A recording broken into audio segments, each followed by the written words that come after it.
He used his occult power and brought large hail falling on the house. And they say more than 85 people were killed because of this hail. So someone at last told him that the only person who could help you this way would be Marpa. So he went in search of him. So the Hakini came in his vision and she said, Marpa has given you teaching, but without one fundamental aspect.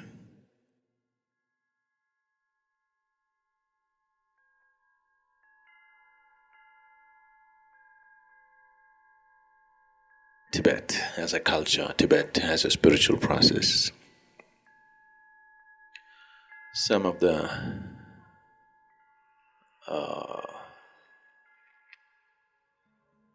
all-time greats in this culture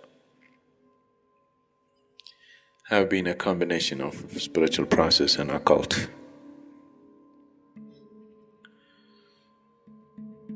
I think in the Tibetan culture, Milarepa stands out. So when Milarepa was young, he lost his father. His father had good lands and property and house, but once his father died, his uncle took over and made his young mother and his younger sister and him like slaves in the house and abused them and tortured them in many ways and took over the whole property. So he grew up with great sense of resentment and anger within himself. And when he became a youth, an adolescent, he left the family and went away. He left his younger sister and mother and went away, and he wanted to take revenge on his uncle and aunt who had showered an unspeakable amount of humiliation and torture upon these people. So he went to learn occult, and he mastered certain occult processes. And when he came back, after many years, both his mother and younger sister were dead. So he became even more angry. And he waited for an opportune moment when the uncle's son's wedding is to happen, and his uncle invited all his friends. And that day, he used his occult power and brought large hail falling on the house. And they say more than 85 people were killed because of this hail, including his uncle and aunt. The whole place was heaped with hail. And he felt very happy and justified for what he had done. But after some time, this started bothering him.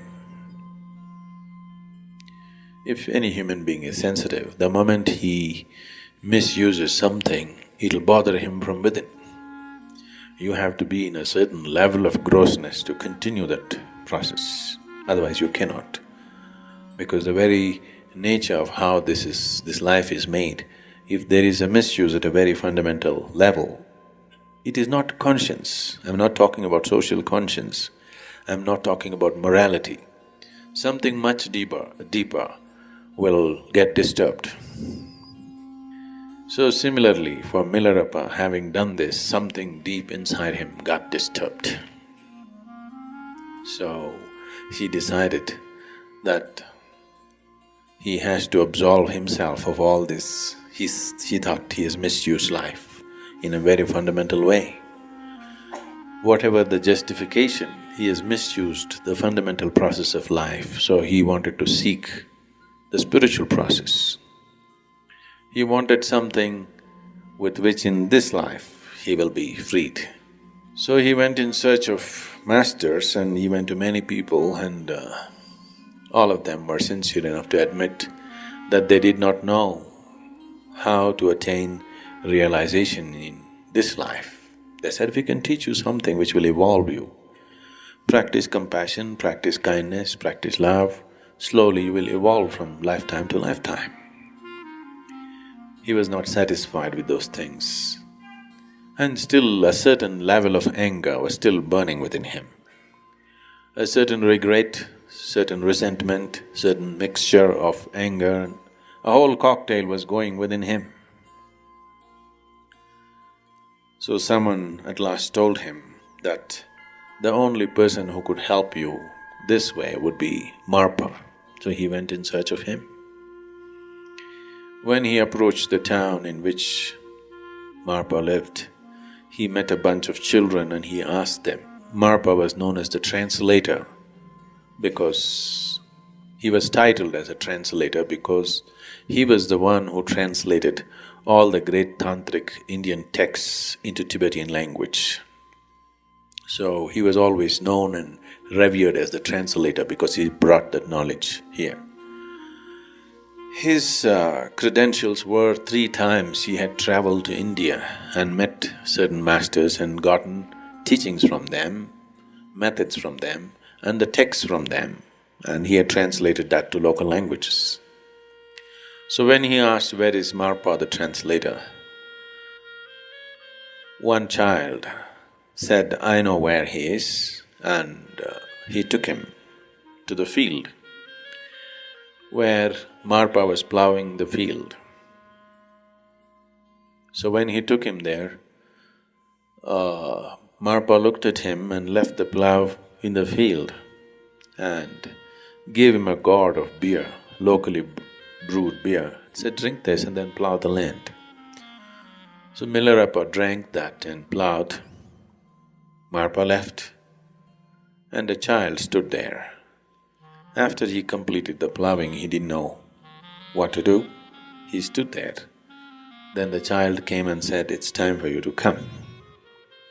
The child took him home and then he realized this child was Marpa's own son. Then Marpa put him through all kinds of physical activity.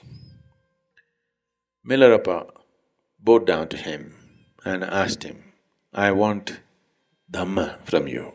That kind of Dhamma. Dhamma means a method or a process which will make me realize and become liberated in this life. I don't want to go to the next one.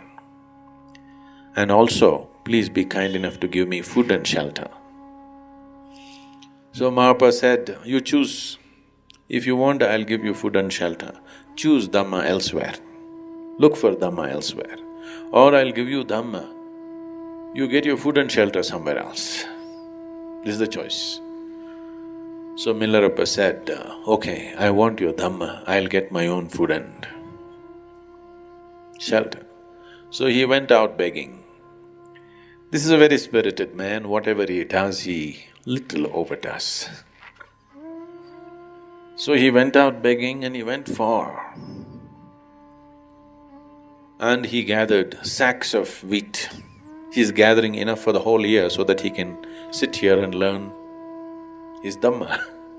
So he collected a lot, then he sold some of the wheat and bought a copper pot with 4 handles on the side, that's a traditional kind of vessel, to cook his own food. Then this heavy load, very heavy load he carried and walked a long distance back, came into Marpa's house and dropped it with one big boom. Marpa was having his lunch. Halfway through the lunch, he left his lunch, came out and said, it looks like you're very angry. Just now, with your wheat and this vessel, you shook the whole house. It looks like you're out to destroy this house also as you destroyed your uncle's house. Just leave. Enough. Then Milarepa begged, please, you asked me to get my food, I got it. It was too heavy, I dropped it. So Marpa said, nothing doing, you're out. Because you didn't keep the sack right. You threw it down. You're not fit. So you stay out, do chores, plow my field, clean my house, do whatever. For years he did this. So periodically other students came and they were initiated into many things, but Milarepa got not a single initiation, not a single teaching. He did all the hard work. More than 8 years he worked without a single teaching or initiation. Everybody else were coming for a day, they were getting initiated and they're going, but he waited and waited and waited, doing all kinds of hard work. Then one day he came and sneaked in and sat in a satsang like this where he is not supposed to. Marpa was sitting with his eyes closed, so he sneaked in and sat with other students hoping to be initiated. So Marpa was sitting with eyes closed. He picked up his staff, walked with eyes closed and thrashed Milarepa. He was sitting among the crowd. He came and really thrashed him and physically took him out and threw him out of the place. This happened again and again. He gave certain space, and again when another initiation is happening, he sneaked in, hoping this time he will get it. More than 13 years passed, he didn't get anything. Then one day he pleaded with Marpa's wife, who was taking sympathy with him, who was like his mother, and he begged her, please tell him to give me something. Just one teaching, one little meditation. I know nothing, I'm sitting here for so many years. So she used her good offices with her husband. Then okay, Marpa said, first let him build a house for my son. Single-handedly, he must build a house. I want a three-cornered house. So he built a three-cornered house, it took 2 years. Then he looked at it and said, three-cornered house is not suitable for my son, build a four-cornered house. He built a four-cornered house. Then he said, that's not good, build a five-cornered house. Like this years passed. He worked single-handedly, building these buildings all over the place.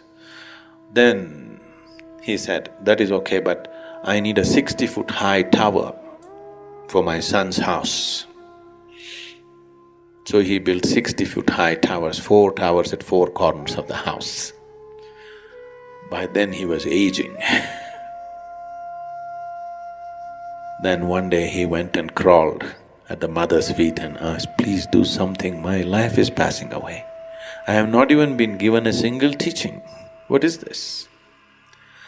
I know I have done horrible things in the past, I have misused occult and things, but haven't I done enough?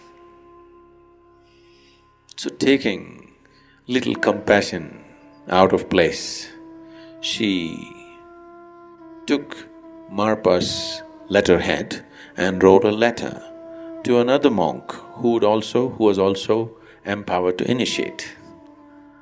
As if it is Marpa's letter with the necessary seal and everything.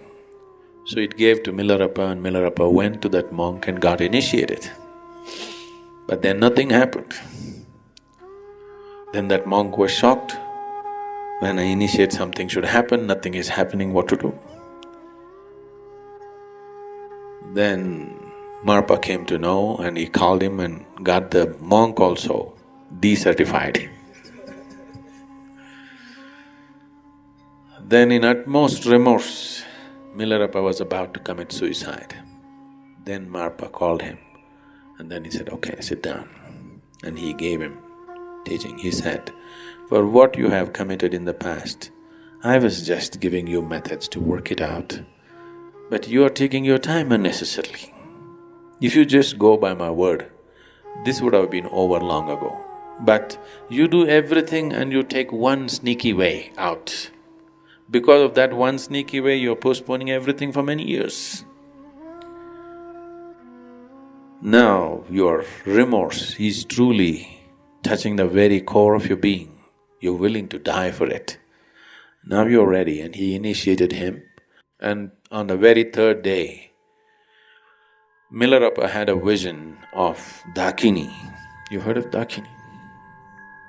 In the tantric technology of doing things, for every chakra they created one goddess, a female form which has been consecrated and made alive, which can be called forth to do things. Nobody does anything significant without the help of these forces. So Dakini came in his vision and she said, Marpa has given you teaching, but without one fundamental aspect, which he himself does not know. You seek it from him. Ask him if he knows. Then Milarepa went to where Marpa was. Marpa looked at him and said, "Why are you here?" Then he said, Dakini came and said this, I don't know whether this is for real or this is my imagination, but this is what happened, so I had to come and ask you. Marpa bowed down to Milarepa and said, even I don't have the teaching, so let's go back to India. Both of them traveled back to India, to Marpa's guru, who was somewhere in the border of Nepal and Bihar. So they walked all the way, they went there, and when Marpa said this to the guru, that like this Dakini came and said that this particular teaching has not happened, the guru looked at him and said, this is not yours. This could not have happened to you. How did you get this? Then Marpa said, this is not me, this is one of my disciples. Then the guru turned towards Tibet and bowed down. He said, at last in the dark north, one little light has happened. So he called Milarepa and Marpa and gave the whole teaching as to how to attain to one's fullest enlightenment in this life. And they came back, and Marpa, who started as a guru, became like a disciple to Milarepa. Milarepa became a shining light in the Tibetan culture. A lot of things that have been done in the last 300–400 years in the Tibetan culture essentially is from the basis that Milarepa set up.